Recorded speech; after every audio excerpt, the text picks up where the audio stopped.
Imagine coming home to find your backyard pool claimed by your HOA president, who's already selling tickets for a fancy party she's throwing there without asking you. That's what happened when Nancy Wheeler, the self-appointed queen of Maple Ridge, decided my pool was her personal event space, threatening fines if I didn't play along.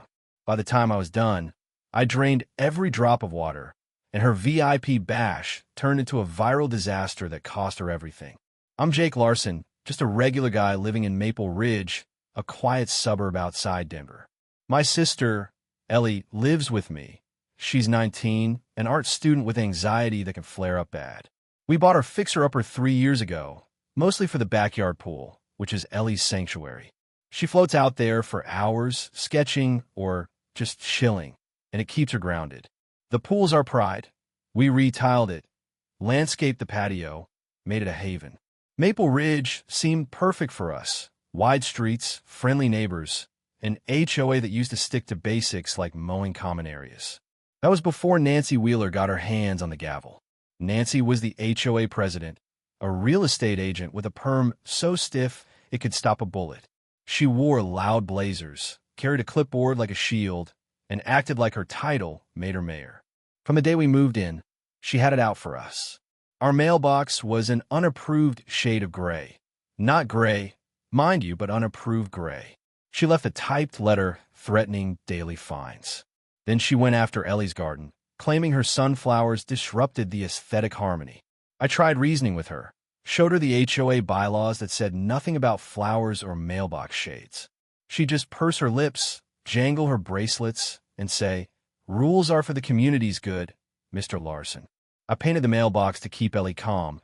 She worried we'd lose the house over it, but every run-in with Nancy left a bad taste. She wasn't about rules. She was about control, and we were her favorite targets because I'd pushed back once, politely, over the sunflowers.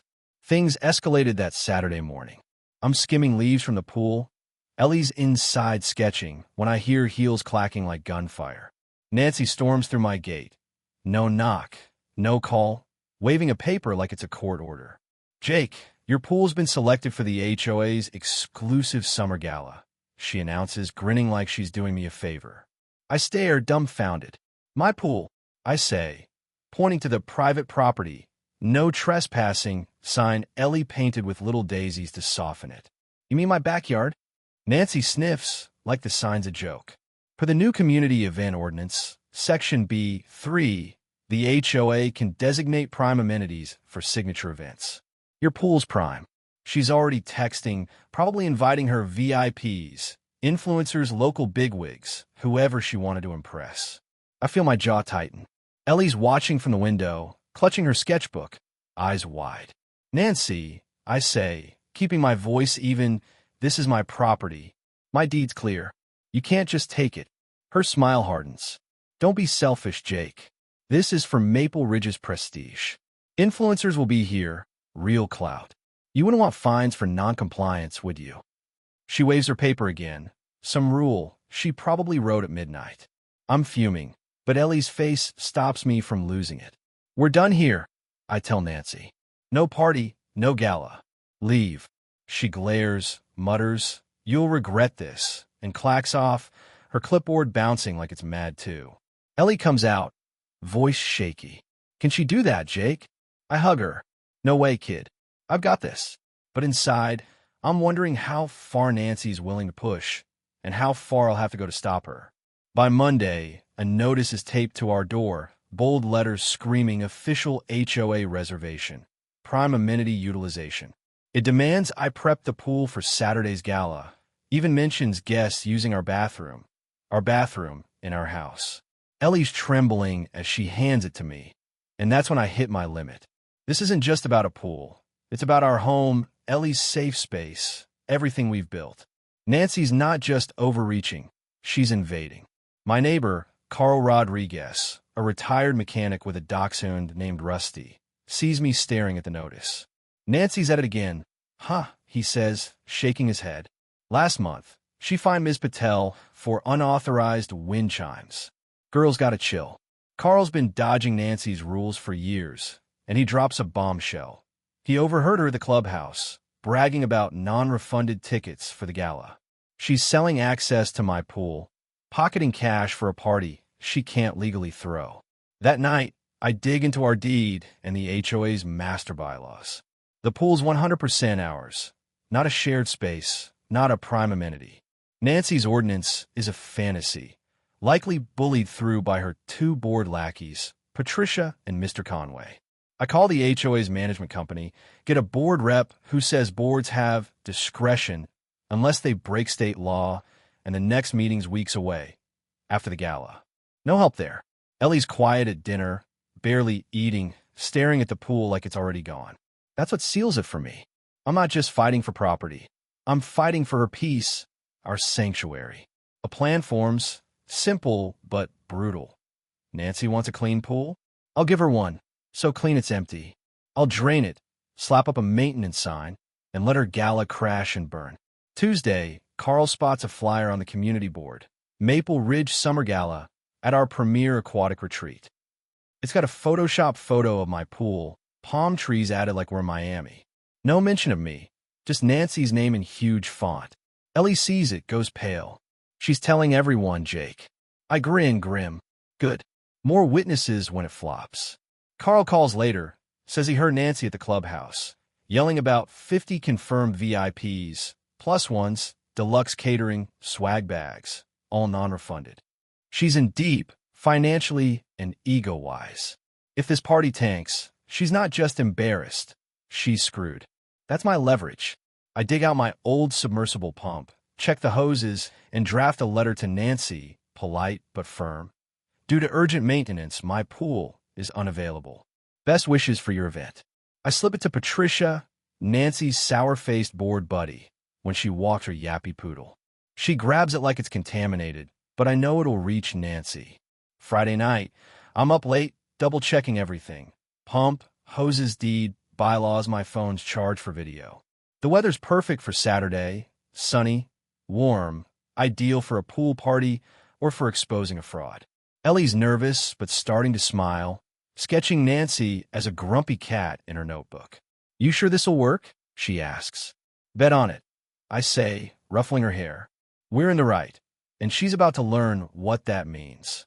I'm calm, but my gut's churning. Nancy's desperate, and desperate people get messy. Still, I'm ready. This isn't just defiance.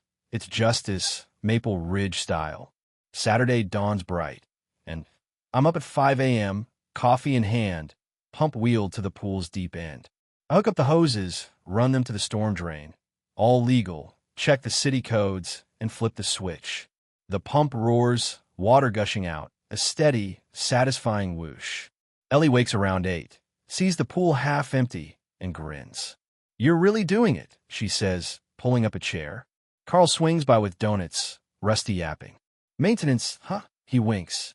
Real thorough. Heard Nancy got your letter. Patricia looked like she ate a lemon. He stays, munching as the water drops. By 9:30, the shallow end's dry, tiles gleaming like a slap in Nancy's face. I prop up my sign. Pool closed. Urgent repairs. No trespassing. Violators prosecuted. Ellie added a sad pool cartoon for flair. It's perfect, official, undeniable, and a big middle finger to Nancy's gala. Right on cue, Nancy's sedan screeches up at 10 a.m., her setup crew, just Patricia and a confused Mr. Conway, trailing. She's in a neon blazer, clipboard raised like a battle flag, but her face freezes when she hears the pump's dying gurgle. She storms to the gate, sees the empty pool, the sign, and loses it. Jake Larson, she shrieks, heels stabbing my lawn. What is this? You vandalized HOA property. I stand slow and calm, deed in hand. Morning, Nancy. Just doing maintenance, like my letter said. Safety first, especially with, 50 VIPs and their plus ones. Her eyes narrow. She knows I know about the tickets. This is sabotage, she spits, waving her ordinance. The HOA has authority. I hold up the deed. Not over my land, Nancy. This pool's mine, not your aquatic retreat. You sold tickets to something you don't own. Patricia gasps. Mr. Conway shuffles awkwardly, and Nancy's face goes blotchy. You'll pay for this, she hisses, pulling out her phone. I'm calling the cops. I shrug. Go for it. Ellie's gripping her chair, but I give her a nod. We're good. Nancy dials 911, voice cracking. Yes, police. There's vandalism. He drained the community pool to ruin our event. Carl from his porch mutters, oh, this'll be good. VIPs start arriving. Shiny SUVs, women in big hats, guys in golf shirts, looking confused at the dry pool. One, a slick-haired lawyer type, frowns. Nancy, where's the oasis you promised? She stammers, but it's too late. Sirens cut the air, and two cruisers pull up. Officer Bennett, a no-nonsense guy with a seen-it-all vibe, steps out with Officer Lopez, who's already sizing up the crowd. Nancy rushes over, pointing at me. Officer, arrest him. He sabotaged our fundraiser. Bennett raises a brow, looks at the pool, the sign, then me. You drained this, sir. I nod. Hand him the deed. My property, my call. Urgent repairs. I warned her in writing. Lopez takes the letter, schemes it, while Bennett flips through the deed. Nancy's waving her ordinance, but Bennett cuts her off. Ma'am, this says the pool's his. You got permission to use it. She stutters. Well, no. But the HOA doesn't own private land, he says, voice flat. Draining his pool's not vandalism. But calling 911 for this? That's a problem. And selling tickets for an event here, that's another. The lawyer VIP steps up, face red. I paid $100 for this. If this isn't her pool, that's fraud. Other guests murmur, phones out, filming. Nancy's crumbling, her clipboard slipping. It's a misunderstanding, she pleads, but Bennett's not buying it. Throw out your refunds, ma'am. And don't misuse emergency lines again. Lopez gives me a subtle nod, like she's holding back a grin. The cops take statements, note the flyer as evidence of misrepresentation, and leave with a warning to Nancy. The VIPs scatter, some yelling about lawsuits. Nancy stands alone, defeated, staring at the empty pool like it's her life draining away. She shoots me a look, pure venom, grabs her clipboard, and slinks to her car. Carl claps from his porch. That Jake was a masterpiece. Ellie runs out, hugs me tight. You did it, she says, tears in her eyes. We sit by the empty pool, quiet, peaceful. The next week, Maple Ridge buzzes. Carl spreads the story, and a VIP's TikTok video, HOA Karen's pool party flop, goes viral, racking up millions of views. The HOA meeting's a circus. Nancy and Patricia resign. Mr. Conway calls for new leadership, and the fake ordinance is trashed. A new board forms, promising simple rules and no drama. Ellie's back to sketching by the refilled pool, her sunflowers blooming, neighbors waving as they pass. I keep the deed in my desk, a reminder, nobody takes what's ours. Was Nancy just a power-hungry wannabe, or do HOAs let people like her run wild? Should there be tighter rules on what boards can do? Drop your craziest HOA stories in the comments. I know you've got him. Share this with anyone who's fought a backyard battle. And hit the bell, because next time, we're diving into a guy who turned his neighbor's noise complaint into a block party. You won't believe how it ends.